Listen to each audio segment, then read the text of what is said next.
Introibo ad altare Dei.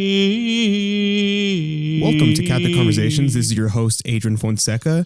I'm here with my two very beautiful friends of mine, Erin and Francesca. And so we are going to go over, talk about veiling today, talk about the practicality of veiling, like what colors to wear, how to wear it, what kind of veils are there, but also what is the significance of veiling? Why should someone veil?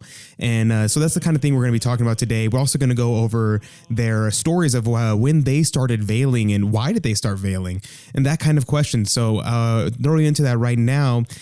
So I'll start off. Y'all like to introduce yourselves? Yeah, sure. I guess I'll go first. So my name is Erin Vallagomesa. I'm a recent graduate of the University of St. Thomas, and now I'm working for the St. John Paul II Foundation as a conference coordinator. Awesome. Nice. I'm Francesca Mattioli. I'm a recent graduate of Bentley University, and I am working as a real estate agent for Gary Green. Hit me up if you're in the Texas area and need a place to live. Awesome. And so both of y'all veil at Mass. And what's the purpose of veiling? Oof. We're starting off. Yeah. Like, so why would someone want to veil? I think one of the main, I guess, most popular reasons people veil is like it's a sign of humility, but also it's a physical expression of your submission to the Lord's will and a physical representation of you as the bride of Christ, right? Because Christ is the bridegroom. We as his church are his bride. I don't know, Francesca, if you wanted to add anything. I don't know if we want to go too deep right now, but... Well, another quick one off the bat is that in the Catholic Church, especially within the church, the building itself, anything sacred is veiled. For example, like the altar is veiled. And that's why we, as Christ's bride, we veil our sacred temples, as in our bodies and our heads, specifically because women represent Christ's bride, Christ as the... I'm sorry. That's Christ as the bridegroom. Well, yeah, Christ as the bridegroom, but women represent the bride of the church, like how human being... I'm bad at this. I'm so sorry. No, you're doing good. And so, Erin, when did you start veiling? So I started veiling my freshman year at UST. So I'm probably one of the less conventional people who veiled, meaning like I didn't really go to Latin Mass growing up. My home parish was very contemporary. We have, acoustic guitars playing at our youth Mass, which I know is like people cringe at that a lot, but we did it. And, so I didn't really have that like sort of quote unquote traditional experience growing up. I didn't know a lot of women veiling. And so when I went to UST, even there weren't that many women that would veil. I could probably count on one hand, like how many women were veiling. But I kind of, through my first semester there, I went through this kind of conversion or reversion, you would call it, with the Blessed Sacrament, because I kind of was going through a hard time my freshman year. First semester I felt very lonely and like desolate and just isolated. I came from a very close-knit youth group community at St. John's, shout out. And coming to UST, I was like kind of ripped from that community. And then all the Catholics that I met there were so different from me, or it felt like it. It was just the first time that I was really experiencing a lot of like philosophy and theology, and all these people seemed to know so much about like church doctrine and all of these things. And I was like very overwhelmed. And so I found a real home going to exposition and praying before the Blessed Sacrament. And I just felt this like calling in my heart to grow closer and grow in intimacy with the Lord, because that was my home whenever I felt like alone. And so I don't really know, like I didn't do a lot of research before I started veiling, but it was after my first semester and then January of the spring semester, I was like, I'm going to buy a veil and I'm going to start wearing it because I love Jesus and I love the Lord. And I feel like he put this on my heart to just buy it. And it wasn't until after I'd been veiling for a couple of months that I really actually like looked it up and looked at the tradition of it. Yeah, so how did you even know that veiling was a thing? Well, okay, I knew about it because this is probably important. My confirmation sponsor veils. Oh, okay. And so I would watch her do it, but she never really encouraged or discouraged me from it. She just kind of did it, and she was a living witness of it, and it was very beautiful. And so I'd been exposed to it, but I never really like learned a lot about it. But I just felt this like longing to do something that kind of expressed this newfound devotion to the Lord that I had, and really just feeling very like, I know I said this word already, but like just feeling very intimate with Christ, like really being his bride. And I guess that is like why I continued to veil after doing it spontaneously and, you know. And Francesca, when did you start veiling? So I have a kind of weirdish veiling story. When I was in high school, my sister became like super duper trad cat while she was in college. She went to A&M, and they have like a really good Catholic community there. So when she came home on the weekends, as many A&M students do when they live in Houston, like when their parents live in Houston, she would try to convince us to go to Annunciation for Mass. And Annunciation is like one of the most traditional parishes in Houston. Yeah, that's my parish. If you've ever been, you know. And we went to the 8 a.m. Tridentine Extraordinary Form, of course. And the first time we went, she made me wear a veil, but I didn't have a veil at the time. Like she told me, I was like a sophomore in high school, and I didn't know anything about veiling until she had talked about it, or like, and she had become super duper trad, essentially. And she had a veil, like a normal lace mantilla, but all I had was scarves, like normal like neck scarves, and I had to wear one of those as I sort of did like almost a hijab sort of thing, because she told me that everyone there is going to be veiled, and you're going to be so out of place if you're not veiled, and I'm not letting you go if you don't wear a veil. And I was like, okay, fine.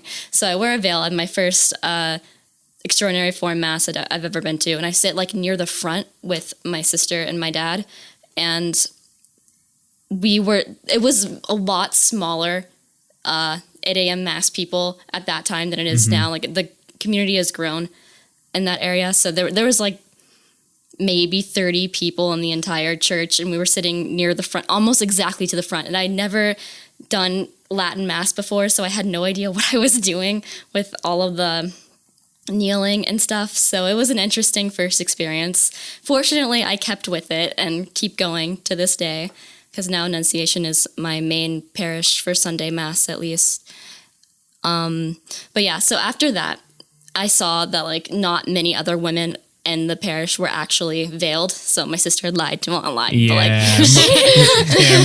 But like, made it seem like a much bigger deal. Yeah. Because to her, it was a big deal because she had just started doing it, and it was like the most important thing in the world to her. And she is on and off again veiling at the moment because she has a baby and another one on the way. So babies like to grab things. So it's kind of difficult to... Yeah, most people at Annunciation, probably about half the people veil and half the people don't. That's probably this is part one of my story. Okay. Though. So after I had learned that not everyone veiled, I decided that I was not just going to wear like a scarf on my... It looked really bad, guys. Like the scarf. Like some people have pretty scarves that they put on their head, not this one. This one definitely looked like something you'd wear around your neck. It was not one of those. Okay. But what I was saying was that I realized that not everyone veiled, and it was okay not to veil. So then I just started going to Mass normally without my weird scarf. And yeah, after that, after high school, I went to college, and the Catholic community on my campus was really, really small, and we didn't even have like a real chapel or anything because it's a small school. So we just had like a multi-purpose like room about the size of the room we're in right now, which is like an office meeting room size almost, for sacred. It's called the sacred space for any sort of religious practice. Like it was like an interfaith room, exactly. That's where we had Mass. And after a while, like I liked the people in the community, and they were the ones that really pushed me to go further, I guess, in my faith, because I'd always felt kind of the opposite of what you were feeling. I felt more intellectually into the religion, like with all the theology and reading like Augustine and Aquinas and stuff like that, but I never really felt super duper like spiritual about it. And after a while, I decided that I wanted to take my faith further. And that's when I bought my first veil online. I was like, it's on sale. This is a sign. Yeah. God is telling me to buy this. So yeah, I brought it with me if you guys want to see it. Yeah. It's still I my have only mine veil too, I because I'm poor. And once I get more money, like make more money, I will definitely buy more veils. So how much do veils cost? It really depends. It varies. But yeah, so I decided to wear like my veil in our little sacred space thing and be like the only one in like this place that did not look like the kind of place you'd wear a veil. But I don't know, it made me feel more connected with the Lord, and it made me feel just more active in Mass, and it made me feel like I was dressed appropriately for Mass, even if I was wearing just jeans and a blouse that day instead of like a skirt or a dress, because this was in Boston and it was very cold. Yeah. No, I like that you said that like wearing the veil made you like, even if you like in the little sacred space, even though it wasn't like a church or a beautiful cathedral or something, it still made you feel like close to the Lord. Because one of the reasons I have grown to really love the practice of veiling is that like it really prepares your heart to meet the Lord. Because like especially I always make sure that I veil. Well, not always, sometimes I forget it, but you know, I try to make sure that I veil anytime I know I'm going to be in the presence of the Eucharist. And so my family participates in this Filipino tradition where we celebrate Santo Niño, which is like the child Jesus. And so there's like a traveling statue that'll go to different people's homes and will celebrate Mass in their living rooms.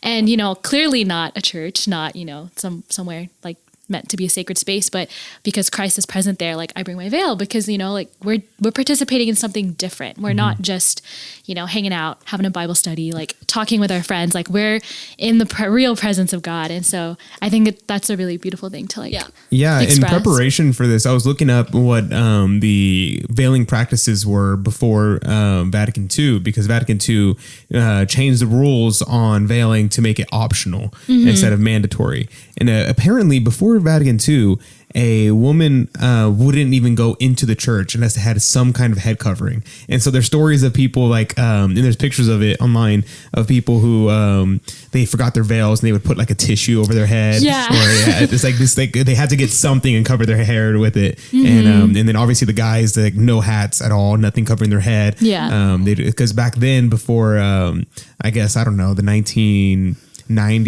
2005-ish, all guys would wear hats all the time. They wear nice fancy hats, and then but they would have to take it off before going into the church. So it was very interesting. So the girls would put on their hats, and the guys would take off their hats. I'd like to address this myth that was on the Facebook comment or the Facebook post that you made.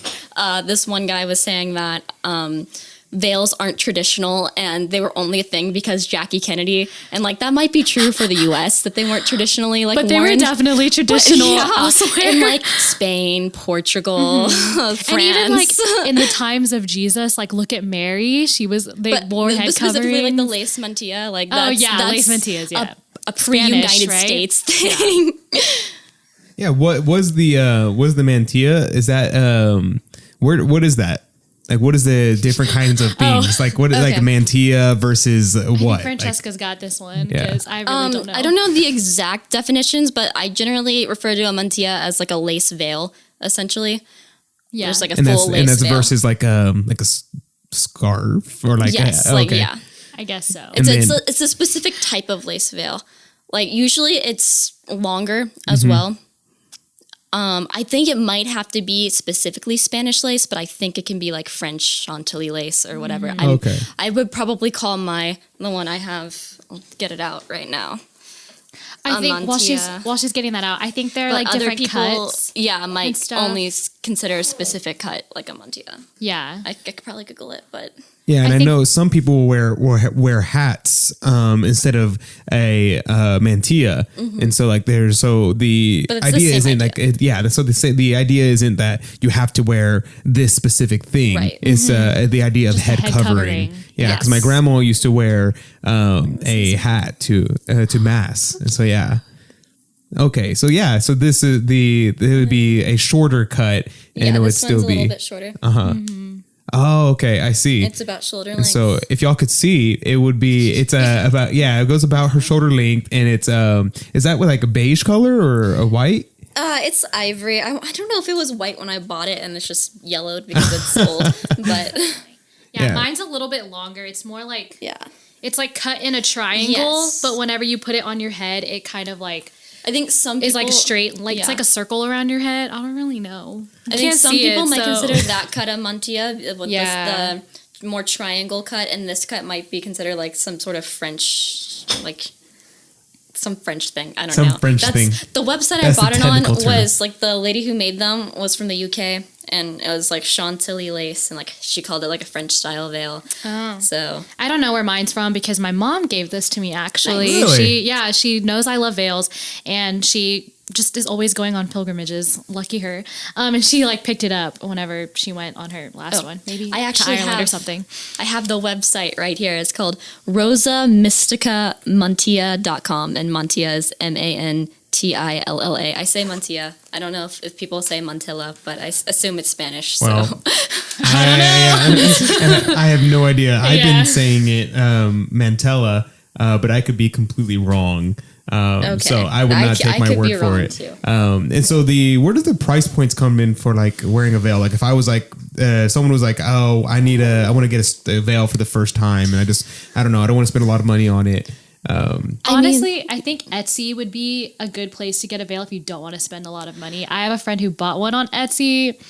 If you're not super particular, I don't know. Francesca has feelings. Okay, I am a cheapskate. I'm just gonna put that out there, and I think Etsy is sort of pricey most of the time. So if you want to go really cheap, I would suggest either your local Catholic bookstore or Amazon. You can find ones for around $10 on Amazon, which I think is Oh wow, plenty $10 is cheap pretty enough. cheap. I mean, yeah. of course, it's not going to be like the fanciest of lace. It's going to be like polyester probably, but it'll look like, like it doesn't- lace. that doesn't It'll matter. look the same. What?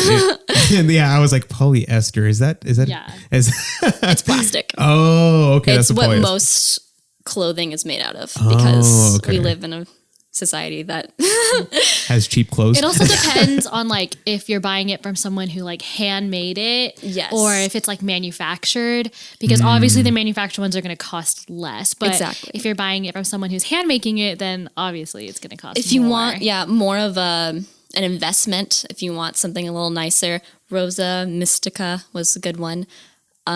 Just always check their clearance or sale tab first. That's what I did.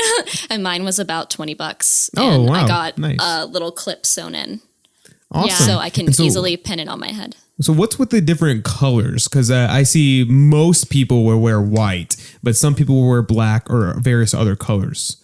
So what's is it just like random or what? I think traditionally, women who were not married would wear white, and then women who were married would wear black or like darker colored veils. But like nowadays, people will sometimes wear, like if it's Advent or Lent, they'll wear a purple or dark blue one, or match it to their clothes. Like I don't know. Personally, I don't think it matters too much if you Yeah. wear a white veil if you're married or a black veil if you're unmarried. You can wear whatever color you want technically, but a lot of people match it to like the priest's vestments to whatever Season or that season, we're or in, if yeah. there's a feast day going on that day, you can wear like a gold veil. Purple during Lent and Advent, pink for that one day. So I have one of my friends, Joe McLean. He was his family, his adorable family. He has 6 kids, and they Just wait one second. If you're going to a Catholic wedding, do not wear a white or ivory veil. Wear gold or silver or black or just Why? any. Or I blue. actually don't wear veils if I go to a wedding. Well, mostly because I have mostly white veils, so it's like Yeah. I don't really have the inventory to not do that. But I personally feel kind of weird about wearing a veil at somebody else's wedding because it's kind of their day. I don't know. I'm still trying to reconcile that in myself. I think for it's guys, fine. I don't get it. Well, you could also wear a hat too if you feel more comfortable with that. yeah. If you want your head covered during the wedding, but I think it's fine as long as it's not white or ivory. Gold and silver are kind of towing the line, but I've seen people say it's fine. But if you want to be really like, okay, I would go with either a black or a blue because blue veils look really pretty. Yeah. And they're like, I have a black one with white lace, so it's like a little more muted. But to address your question, why for men? Or No, what like was your question? why not wear a veil or why Oh, at not a wear wedding. a white veil at a wedding? Because it's just polite, and it's just to show like respect towards the bride, because the bride is supposed to be like the only one wearing white that day. Oh, Yeah. 'cause Don't wear white to a Because wedding, you know Adrian. she's wearing white. The- She's going to be wearing a veil, most Don't likely. stand up because the the bride. bride is wearing a. Oh, okay, yeah. I forgot. Brides wear veils. I Yeah, understand. if you're now. the bride, definitely wear a white veil. Yeah. To your wedding. Okay. 100% Go for okay it. with that. Like, Or a gold veil if you want something flashier. I don't know. It doesn't have to necessarily be a white veil, Okay, I but understand. wear a now. veil definitely. yeah. And then so I was telling y'all my friend Joe McClain and his family were for Christmas, they were all wearing liturgical colors. And so it was the cutest thing because all their ties, the girls' dresses were all matching. The veils were matching. Oh my gosh. And it was the cutest thing, except for my friend Joe. And he comes out and he's wearing just a regular suit. And I'm like, hey, what happened to you? Everyone else is matching. And he's like, it was my wife's idea. I'm not matching. So all the kids and the mom are all matching, and it was really cute. And he was like, nope, not going to match. But yeah, that was funny. Seeing them with their veils, all the little girls, a cute family. That's cute. How old are the kids? Like, Yeah. that were So veiled? Well, I mean, they you range know. from about, I believe the oldest is 15, if Okay. I remember correctly, and the youngest is like 6. Okay. And she's really cute. But yeah, So all of the girls would veil? all the girls veil and mom veils as well. Yeah. Yep. So Are we segueing into how old you should veil? yeah, that's a great question. Like, how old do you have to be to veil? Do I have to be 90? Do I have to be 50? How old Well, are you clearly neither of us are Yeah. 90. So if that was the rule, we're breaking it. guys? And so y'all were what? 20? I'm 22. Same. Okay. Didn't want to be rude, but I was like, y'all are young enough that I can ask. Yeah. I don't care. Yeah, I Even don't if care I was like either. 102, I'd say. How old Okay. I was. Yeah. It's just a number.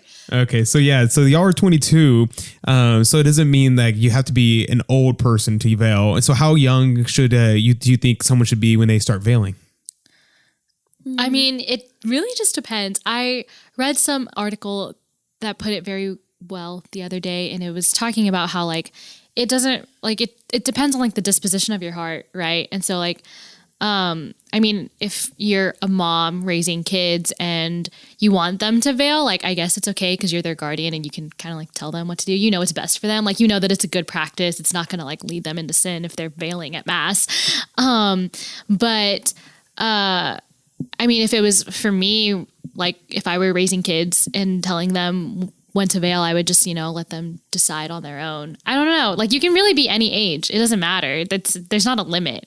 I've noticed in my parish, like since I've started veiling, there were actually more of the older women who started veiling again and like picked the practice back up. And we would like talk about it after mass and like show each other our veils. And it was really sweet. Like it was a really sweet way for like me, someone who's a young adult, to engage with these people who were like empty nesters or like people who were old enough to be my parents or even older. So it just depends. I don't know if you have any input. Okay. I don't want you to think I just have one sibling, but we're going back to the sister now. How many siblings do you have? I have 2. I have an older brother, but he goes to But he mass, doesn't veil. but he doesn't veil. And either like his wife is Lutheran. It's a complicated situation. But my sister, she has a daughter who's about to turn a year old, and she has another daughter who's going to be born in October. And I think it was the first mass her first baby went to. I want to say she was like a week or 2 old, maybe. No, she gotta be older than that. More like 3 or 4 weeks old, probably. Mm-hmm. Yeah, that sounds about right. They get ready for mass, like she and her husband, because they were living with me and my parents. Like, yeah, I live with my parents at the moment because I'm poor, but I'm looking for a place. A whole mood. It's okay. Me too. Yeah, they were in between houses too, so we got to I share know a a floor realtor together. It you was could great. talk to. Same. Yeah. So, her husband turns to my sister and asks her, "Where's her veil?" Because Anastasia, this 3 weeks old baby, does Oh not my have a gosh. veil.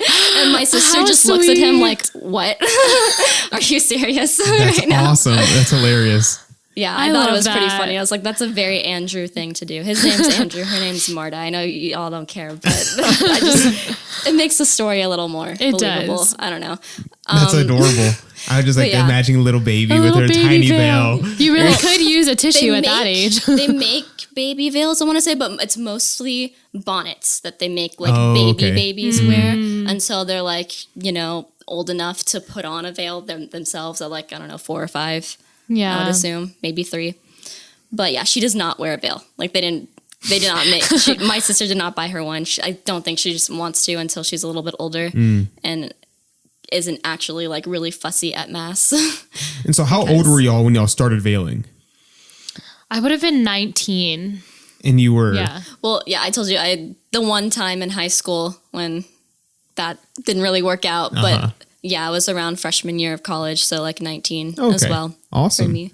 Yeah. But I would have veiled earlier. I feel like if I had grown up in it, I would not have minded like my parents being like, okay, now it's time for you to wear a veil. Like I would have been totally cool with that. But Yeah. I do feel like with the journey I took personally that I needed to understand like why I needed to veil and actually like have some stroke of like courage or bravery to actually go out and like buy my own veil and then wear it. Yeah. I And definitely agree. So a lot of Want to one thing I and hear a stuff. lot is people saying that it's like patriarchal to have women veil, and so it's like, are men oppressing you? Are men forcing you to put this on? And if they are, what is the effect on you? Yes, there is a man. His name is Jesus Christ. Oh, I'm just kidding. I'm just kidding. I don't want people to be misled by that statement. Oh my gosh! I don't know. Do you have any initial thoughts? I feel like I need to think about this a little longer. I mean, 2 thoughts. Well, I'm trying to decide which thought to go with first. Okay, yeah. roll the dice and just like shoot it out. Number 1, I don't think there's anything necessarily inherently wrong with patriarchy. But number 2, I don't consider the act of veiling patriarchal either. Okay, and so I just reject the idea that, like, for some reason, just the idea that this is patriarchal and that there's anything inherently bad with, like, a patriarchal society, essentially. Yeah. But that's a whole different. So let's go to the discussion. second one then. Your second point, which was that you don't think it's patriarchal. So why don't you think it's patriarchal?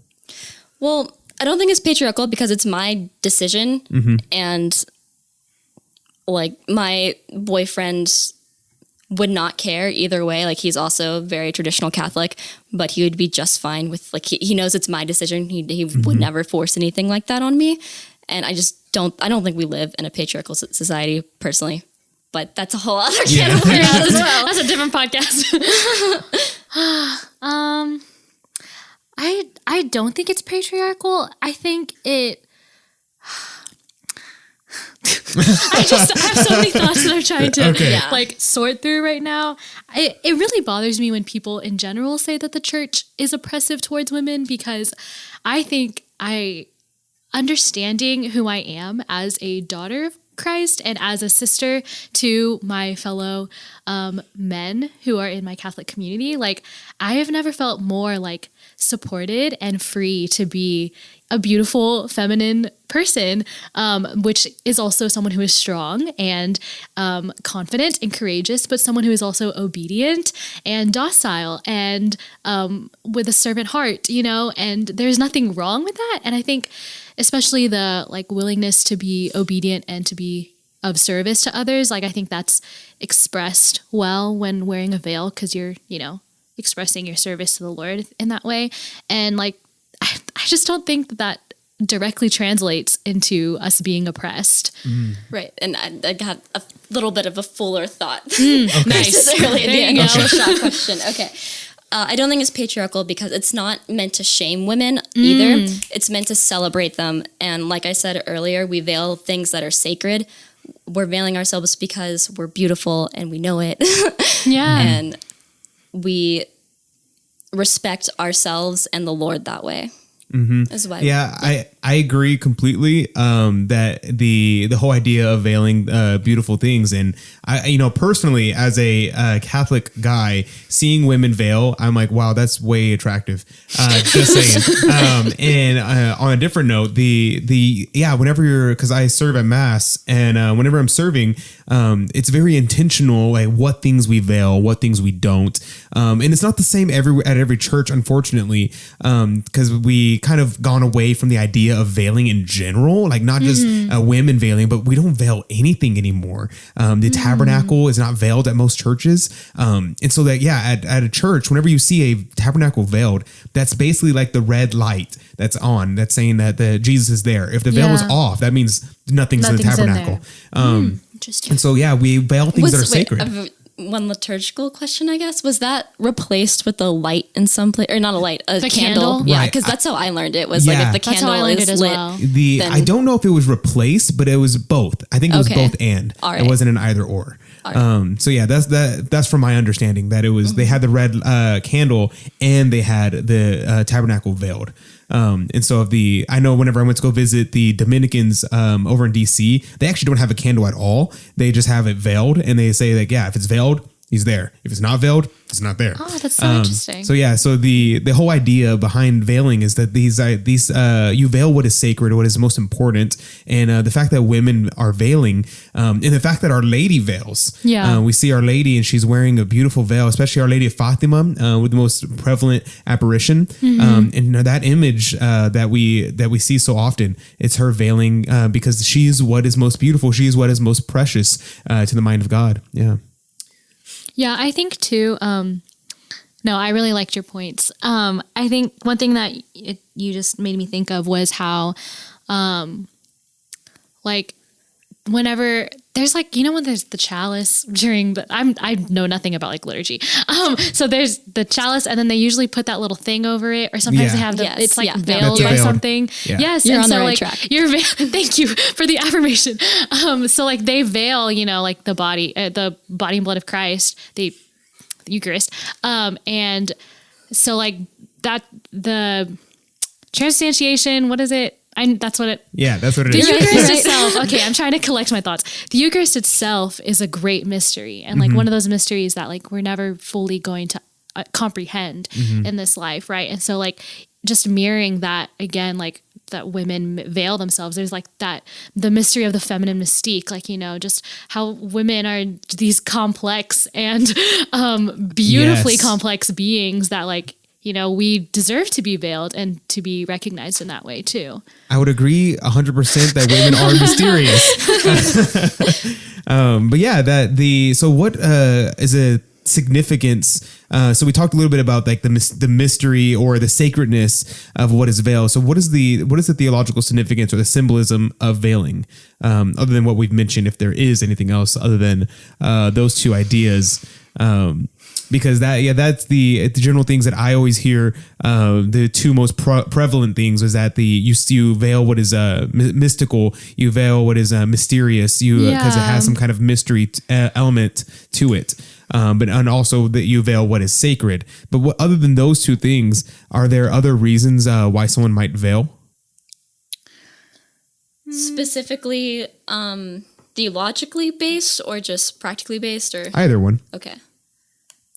I think one thing that we've kind of touched on was the parallels between man and woman, and then, or husband and wife, and Christ and the church, right? And so in St. Paul's letter to the Ephesians, he talks about, the subordination between wives and husbands and the subordination of the church to Christ. I think it kind of represents like the importance of femininity as well, going back to the whole is it patriarchal question, and how women have a unique place in the church and an incredibly important place, an equally important place to men, equal but complementary.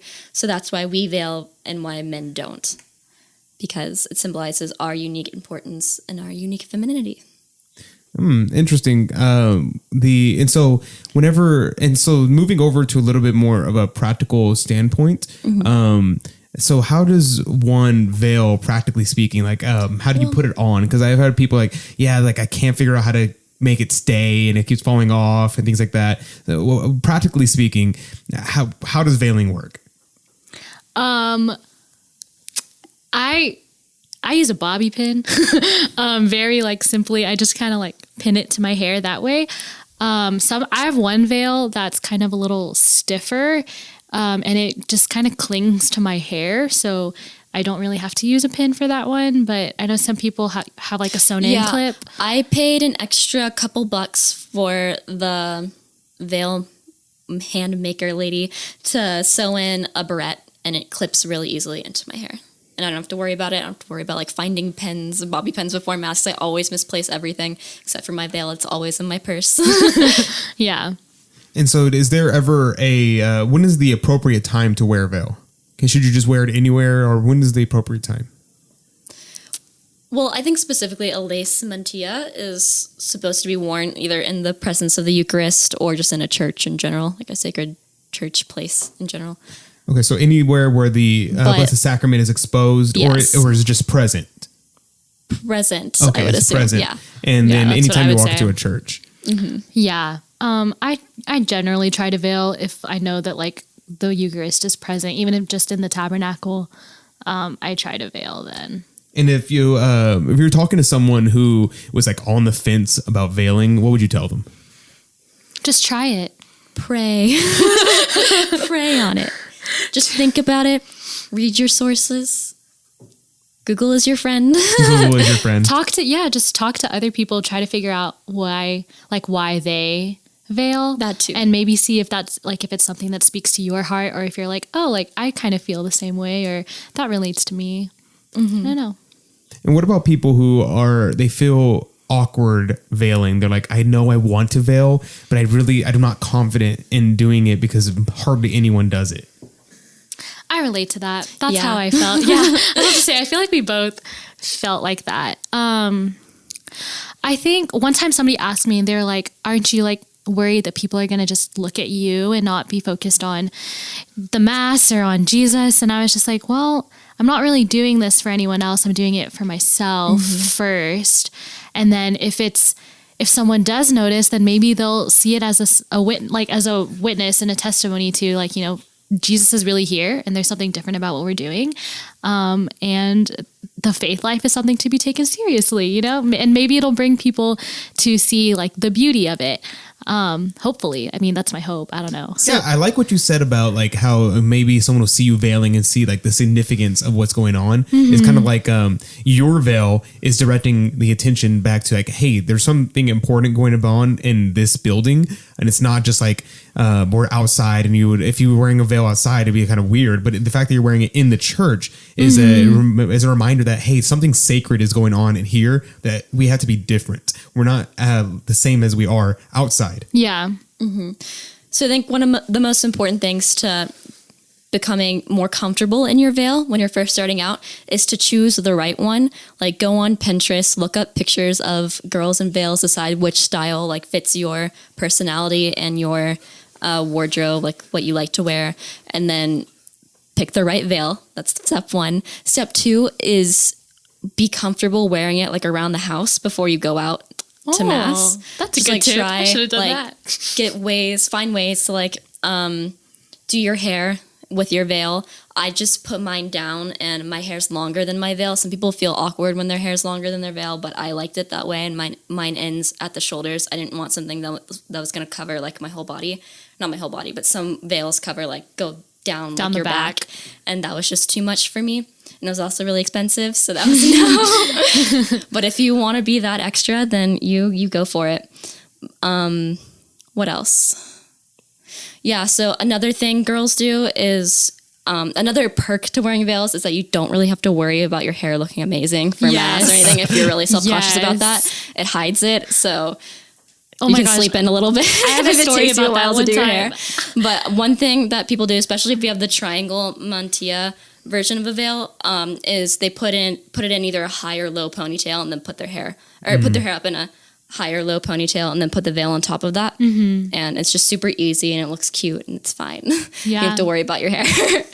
There was yeah. this one time I was getting ready for Easter Vigil Mass, and like, you know, it's a very important mass, and you know, sometimes people might buy like a nicer dress or might, you know, look nicer for that mass. And so I was getting ready and I was like doing my makeup, doing my hair, and I noticed that like, oh, I need to leave or else I'm going to be late. And I spent all this time doing my hair, and then I walk into the church and I was like, I'm putting my veil on. I just spent all of this time doing my hair, and now I'm just going to put a veil on. And I was like, well, maybe that's the Lord telling me I need to be less vain and not care about how my hair looks when I'm going to mass. It was, oh my goodness. It was so funny. That reminds me of a good question. Some people say that like the whole idea of obsessing over what kind of veil to wear, or like, do I want to get a nice veil, spend money on a veil, that it lends itself to being vain. Is that true, or how do you combat that?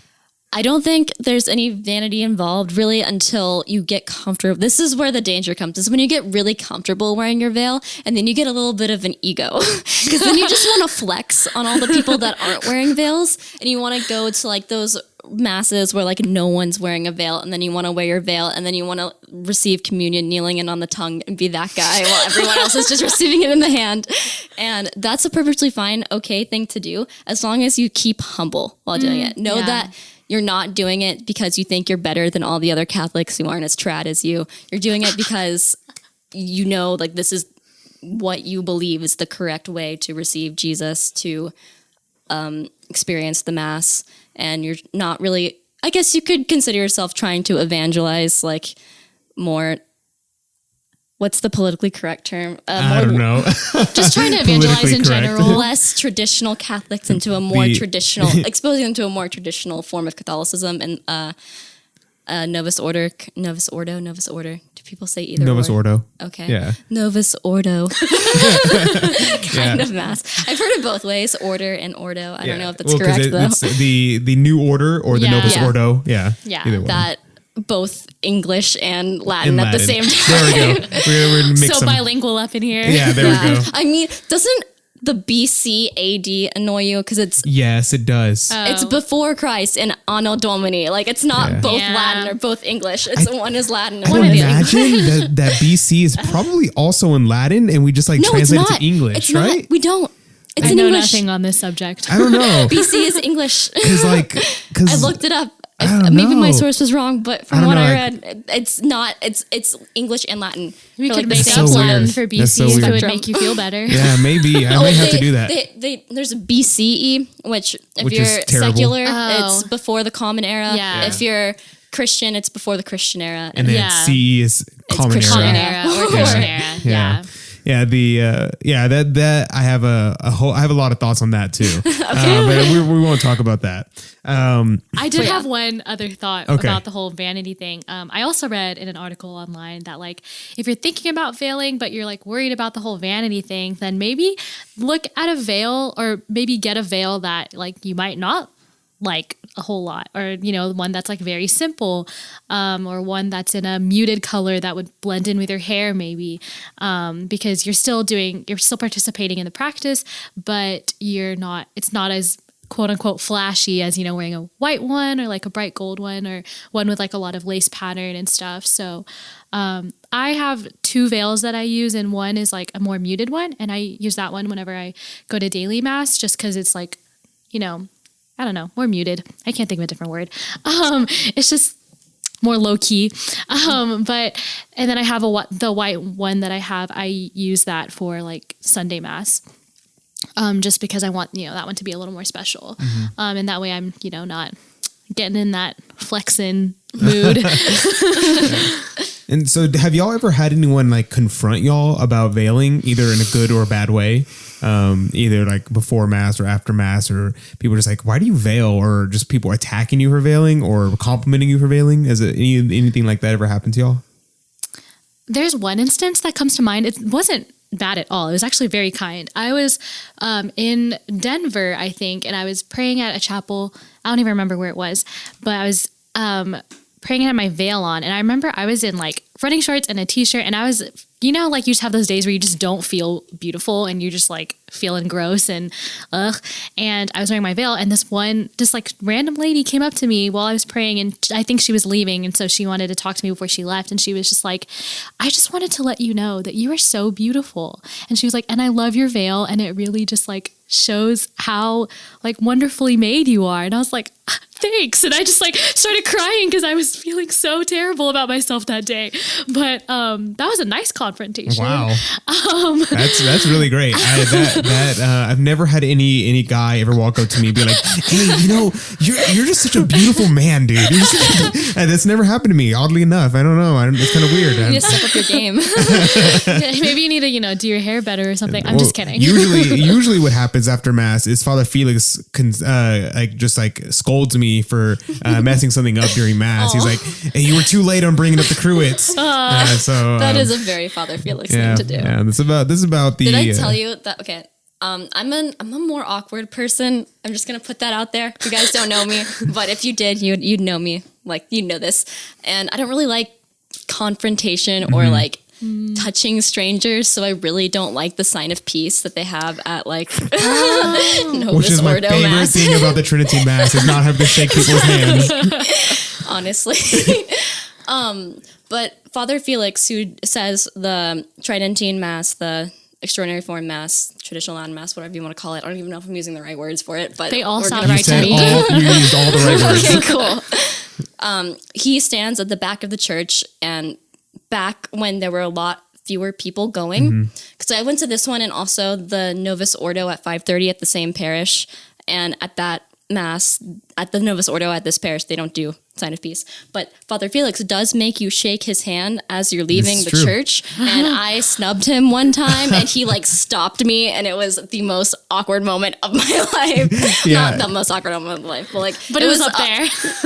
Probably. Yeah, he likes to say hi to his parishioners and say hi to his people because it's being a parish it's a good priest. thing to do. Being a parish priest gets a little lonely, I think. Especially in that parish, because it's not most churches in Houston are packed. This one is very traditional, and it's not. Also, the other problem is there's no houses nearby. Yeah, it's right in downtown. It's near Minute Maid Park. Yeah, they're right in between. Are the Houston Rocket Stadium, the Astro Stadium. And that's not the Rockets. It's more closer to the Dynamo Stadium. They're all within like less than 10 minutes away. You can get to any of those. You can walk from. People use the Annunciation parking lot to park for baseball games. Yeah, because it's right next door. I think they charge like $50 or something because they don't want anyone parking there. But I guess I think it's 60. Oh wow! Yeah, I think it's like $60. I guess it's a good donation to the church if someone does decide. Hopefully it'll help fix it's up not the a church. good parking lot. The concrete is really not level. I No, wouldn't not at all. suggest Sounds like it. the rest of Houston. Yeah, this is about right. So whenever you are veiling at the mass, people say that it helps you focus during the mass, to focus on to what's important. Do you find that to be true? No. I mean, I'm very prone to daydreaming, and I think that's particular to my experience, but also just the human condition. And I don't know. I don't think a veil has magic powers like that. Yeah. Like, you're still going to struggle to pay attention in mass sometimes. I don't know if you have any other thoughts, but Yeah, my sister said that this was one of the main reasons why she wanted to wear the veil, is because, it helps me concentrate. And to me, it just puts me in like the zone or the mood. But I have like ADHD. I don't pay attention 100% on that. Like, that's just not going to happen. But Well, I'll be honest. I don't pay attention 100%. I'm on the altar. Yeah. Sitting next to Father Felix. Yeah, right. I mean, I don't speak Latin. I read the English translation in like the red books. So that I helps me will pay say attention. though, like, since I've started veiling, whenever I walk up to receive communion, I definitely feel like a bride of Christ. Like, I feel like the bride that's walking down the aisle to meet her bridegroom every time I receive communion. And that's the most beautiful thing. And like, if you don't veil, I would highly encourage you just try it like once in your life, just to even like gain that perspective of our relationship with the Blessed Sacrament. Why do you think that the veiling is coming back? Like that's a thing that's coming back into style, or I don't Because know. it's hip and retro, and we're bringing it back. I'm just kidding. Because it was a great practice that never should have ended, and it didn't really end. Like, we're not exactly bringing it back. We're just making it more mainstream-ish. Just more people are adopting it than that have in the recent past. The recent past. Yeah, It's kind of weird to talk about because it's like it's not the past, but it's like kind of the past. Yeah. The recent past. The recent past. I think like from, the older generations, whenever they were in churches, when it was like required to veil, they probably weren't as into it because it was required, right? Like just by nature, we want to rebel and not do things whenever we're told to do them. And so I think it's coming back because people are like falling in love with what the true meaning of it again, and like finding a lot of purpose in it and a lot of like personal reasons and attachment to it. So I think that's probably one thing. Yeah, I think one of the biggest reasons is because all the reasons we've been stating, like, it has a very significant purpose and it's a very significant symbol as well. And for all the reasons we like it, that's why other people like it, essentially. Yeah. So to flip on the other side, what are the downsides to veiling? If there are any, I don't know. I mean, I think we kind of touched on this earlier. I think one is just feeling really self-conscious because, oh no, I'm the only one veiling. Or two, oh yeah, I'm the only one veiling. I'm so much better than all these people. Yeah. Like those two moods. Those are the biggest downsides in my opinion. And because they're very expensive and I want all the pretty ones. They're so expensive. Yeah, I agree.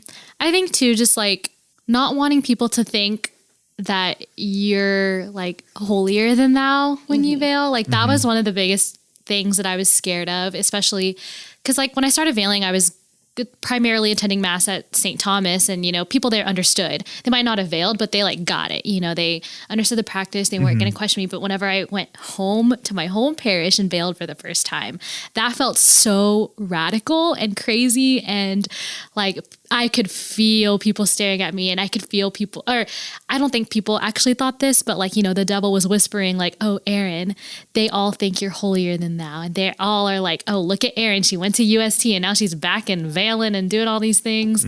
And like, that was definitely hard for me, but, I mean, I still did it and it's fine. And I know that that's not reality, like, I don't know where I'm going with this, but. Yeah, we all have those intrusive thoughts that we're like, oh, this makes me look really ugly instead of really pretty like it's supposed to, or stuff like that. But they're all dumb. I'm telling you that right now. They're all lies. Yeah. So the other thing that argument I've heard for why people should not veil is that it causes disunity. Like there's separation, right? Like you see, like everyone should look similar when they're at mass. Everybody should be doing the same types of things. That's the other argument they say about why everybody should receive on the hand and not some people kneeling and receiving the tongue. Isn't that so strange how like people are complaining about disunity, but yet we celebrate diversity? Wow, I never thought about that. How you really feel. I honestly didn't know like that. This is a genuine. I'm an extrovert, so I process thoughts out loud. So this is genuinely the first time I'm having this thought, and so, That's interesting. I never like as soon as you said that, I was like, wow. I wish I would have thought of that. That's right, because like the beautiful thing about the Catholic faith is that it is Catholic. It's universal. People can people can practice it, not differently, but it's definitely not really, the theology hasn't adapted, but some of the customs have adapted to different cultures over time, which thank you. But exactly. like, like I can veil and someone else can't veil, but that doesn't mean that one of us loves Jesus more or is loved by Jesus more. Yeah. Or, every church or every mass I've been to, I guess like not every parish, but most of the parishes and masses I've been to, Nigerian women, they veil in a different way than Western white women do. Like they have really pretty like headscarves that they wear, and that's a form of veiling, and that's fine. Like not everyone has to wear a mantilla. You can wear a hat if that makes you feel more comfortable. Yeah, my grandma wears a hat whenever she does. So she doesn't do it all the time. She usually wears a hat for special occasions. Hopefully she'll. We'll see if she starts veiling more. That would be so cute. But yeah, I mean, honestly, I think when people think that it's disunity, I think that's a lie from the devil, because he just wants us all to continue to be fragmented. He wants there to be division in the church. And so like when you look at others doing something good, truly good, that is different from you, and you feel like those negative thoughts and emotions and associations, like that's not from the Lord, because the Lord wants you to look at your brothers and sisters with love and with truth, and seeing and like celebrating their good, So I don't know. Yeah, they're all good points. And so one other thing is I often hear like, well, so I may be open to veiling, but I haven't heard a good reason why I should veil, or I haven't. What does that mean? Yeah, like I'm open to it. I've seen people do it, and I see that other people like doing it. But like I personally haven't seen a good reason to do it. What are the like? Is it in the scripture that it says that I need to veil? Do the saints say anything about veiling? Okay. There's a lot to unpack here. Okay.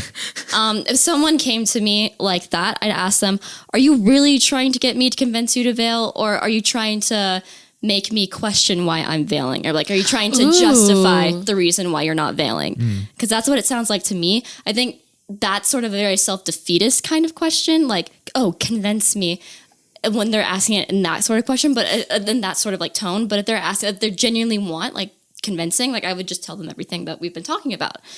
And if that doesn't convince them, then I'd be like, okay, well then pray on it, research your own stuff if you're still curious about it. And it's ultimately your decision. If you don't feel like you have to veil, well, that's your decision, your opinion. I didn't veil in high school, even though my sister was veiling, and I thought it was pretty cool. I waited until college because I didn't understand like that it was something that I really, really needed in my life, until I realized it was something I needed in my life. Yeah. There's a scripture. This is pretty much what I'm saying is that let them come to it on their own time. These people like that either will never veil, or they need time to like process it and understand like why, on a deeper level, like why they need to veil or why they want to veil. Yeah. I found there's scripture from 1 Corinthians chapter 11, and honestly, this is kind of radical, so sorry if you get offended, but it's verses 5 and 6, and it says, any woman who prays or prophesies with her head unveiled brings shame upon her head, for it is one and the same thing as if she had had her head shaved. For if a woman does not have her head veiled, she may as well have her hair cut off. But if it is shameful for a woman to have her hair cut off or her head shaved, then she should wear a veil. Wow. That's pretty wild. And that's St. Paul, right? Yeah. Our dude. Yes. There you go. St. Paul. Women should veil right there. Wow. Yeah, that does sound pretty radical, especially for people who are like would never expect something like that to be in scripture. And the people don't realize that scripture is radical. Yeah. I think a lot of people are surprised by how Catholic scripture is. I know, and they say we don't read our Bibles. Yeah. Well, I mean, guilty. But I know. Yeah, honestly, I'm working on it, but it's okay. Okay. But we're not sola scriptura, so if you want to read something by St. Catherine of Siena or Teresa of Avila or G.K. Chesterton or Aquinas or Augustine, you're valid, okay? Where my boy Aquinas, that's the person I'll be quote. You see, people who listen to the podcast will know I quote Thomas all the time. Though I didn't even look it up. I wonder if he has anything about veiling. I'm very curious. I don't know. I feel like he has something about everything. Yeah, so I would everything. not be surprised. So I'm actually going to look that up, and for the next podcast, if I find something, I'll bring it up. If not, oh well. But yeah, so yeah, the most of the saints, all the female saints veiled pretty much because they were all sisters. Yeah, I was about to say they were all religious. Yeah. So they all veiled. I mean, there's like a couple that were married. Like a couple, like the two people were married. I mean, Mary was married, but she was still pretty much irreligious because perpetual virgin. Yeah. So yeah, the tradition of the church, all the great women saints veiling because religious life is great, and all the beautiful sisters that veil, and then there are some sisters who don't veil. But I was talking to some of the Dominican sisters, and I asked her why she veils, and she said that she veils because one, it was important for her to cover her hair because her hair is a pride for women. Her having a beautiful hair, and she's giving that up for our Lord. And so she will put on a veil every morning and be able to cover her hair in honor of our Lord and humility. Yeah, that's so true. This is not in particular to myself veiling, but I learned, I think it was like a year or two ago, that Jewish women, Orthodox Jewish women, wear wigs for the same reasons, because I think it's like something like only their husbands should see their hair. And I think that's a really like non-Catholic, take on the whole like humility of our hair, is that like, it's this, I don't want to use the word sacred, but like, it's this special thing. And it is something that can be a source of vein for people. So I thought that was pretty interesting too. I think it differs a little bit from chapel veiling, because I think chapel veiling is mostly supposed to be an expression of beauty. Like I think it's perfectly fine to wear an ostentatious veil, like something that's really gorgeous. Yeah. Versus nuns veiling, they're doing it more. I mean, chapel veiling is also a form of humility, but nuns veiling is more primarily humility because they're not wearing like the super fancy veils. They're wearing more of like a black cloth or white or navy cloth veil, because again, they're just doing it because they're saving, because they're sort of more accurately, I guess, the bride of Christ than married women are. So they're more saving it like for Jesus. All right. If that makes sense. So last thoughts, Erin. Last thoughts on veiling, on anything related to chapel veiling, or a message you like to give to young ladies or older ladies or really young ladies that are interested in veiling or thinking about veiling. Any last words, comments, encouragement? Oh my gosh, last thoughts. I think that if you are on the fence about it, just try it. Obviously pray about it, but like just try it. And try to make it a prayerful experience. Try to pay attention to, what disposition of your heart, or how the disposition of your heart changes or is elevated whenever you wear a veil. And for those of you who are like, no, I'm not going to do it, that's totally fine too. But, maybe continue to encourage your sisters who are thinking about it or who are currently veiling, that like encourage them, and that like it is a good practice, and that like it's not oppressive, and it's beautiful, and these are really terrible last thoughts. But maybe I'll think of something as it comes to me. And Francesca? I have one last thing to talk about if you guys want to discuss it really quickly. Oh, sure. You can say no, but I have the Pope Pius XI decree concerning modesty on Marian dress code. Sure. Have you heard of the Marian dress code before? I have not. I had just been exposed to it when researching for this specific podcast. So I'll read to you some of it right now. It's kind of long. Let's see.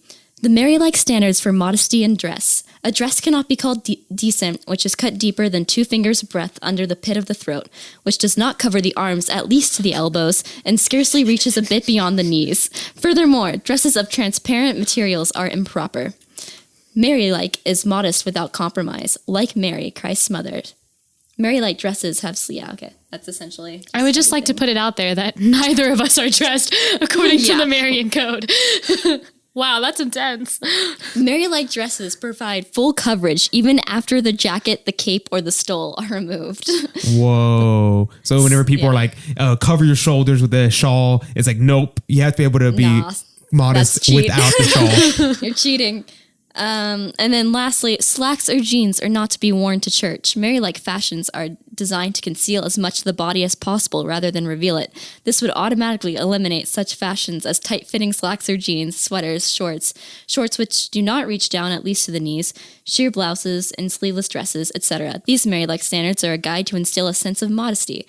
Women and girls who follow these standards and who look to Mary as their ideal and model will have no problem of modesty in dress. She who follows these standards will not be the occasion of sin nor a source of embarrassment or shame to others. A source of embarrassment or shame to others. Wow. So I guess y'all got to get on that. No one dresses like this. No one dresses like that. Oh my gosh. But I get the idea behind it. Like, the less the less you show, the more that people have to wonder, and also just the more that people can know your heart. But I also feel like it's okay not to dress this Like modestly, that? Yeah. explicitly this in this sort of modest fashion, because it's not common nowadays, and part of modesty is not standing out, drawing attention to like yourself. you'd be drawing attention to yourself as someone who looks, I don't know, like Amish essentially. Okay, then. But you can still dress modestly and dress, I guess, fashionably would that be the right word? Yeah. Or just Well, contemporary. I know my friend Ashley, she wears a full-length skirt every single day. She even has specific skirts that she wears to work out. And this full-length skirt that goes all the way to the floor. For and those she's Did you have a swim dress? You guys Yes. can't see our To go reactions, swimming? but both of our mouths just like dropped whenever he said she wears skirts to work out. yeah, she's a amazing. weightlifter. And she's cool. a really great. She's incredibly strong. She's probably stronger than I am. No, maybe not. I don't know. But she wears a full length skirt that she wears to does all that. And she it's just amazing how seeing her do everything in extremely modestly. She's is really inspiring. And I see she posts on Instagram stuff like that, her outfits and things like that. And I'm just like, wow, that's so amazing that she like goes out of her way to do this, and she feels called to be that modest. And the other thing is she doesn't talk about it. She doesn't like brag to people. Yeah. She doesn't like tell people, yeah, you should wear a dress like me. She just does it. And I'm just like, wow, like I just noticed it because she just posts her outfits on Instagram, posts her working out on Instagram. I'm just like, That's a is she powerful lifting witness. weights in a skirt? Whoa. And yeah, so I just like, yeah, so That'd be like if a sister or nun. yeah, I was working worked out out in in their their habit. habit. Yeah, that'd be amazing. Yeah. So anyway, last thoughts. Anyone, Francesca or Erin? My last thoughts were terrible. Yeah. Last thoughts on or words of encouragement or anything like that. If we haven't convinced you to go buy a veil, pray about it, and maybe Jesus will. Yeah, there you go. And so yes, and we will close out. If if anybody would like to get in contact with y'all, are y'all comfortable with sharing y'all's social media or anything like that? Sure. You can follow me on Instagram. I'm at Erin X Marie.